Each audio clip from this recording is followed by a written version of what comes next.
دند بریانی هندیمون. به به.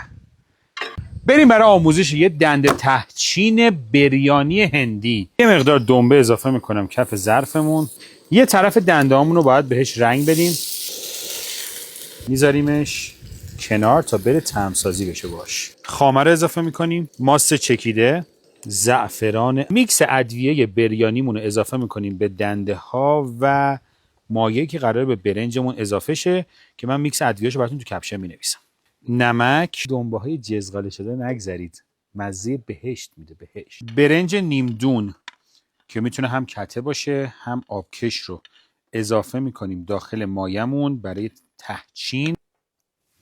قشنگ دنده ها رو به ادویه آغشته میکنیم. شروع میکنیم از طرفی که برشته نشده چیدن شیشلیکا. برنج اضافه میکنیم روی دنده ها. حتما باید یه دست پخش بشه و بعد بهش فشار بیاریم که لابلاش باز نباشه، بعدن تهچینمون وانره.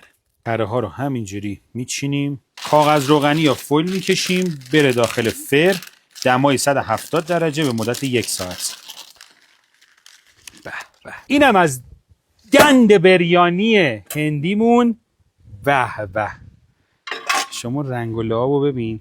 پسته اضافه کنم روش، پیاز سوخاری کاراملی هم اضافه کنیم، خیلی خوشمزهش میکنه. کیشمیش هم اضافه کن، باحال میشه. خیلی باحال شده.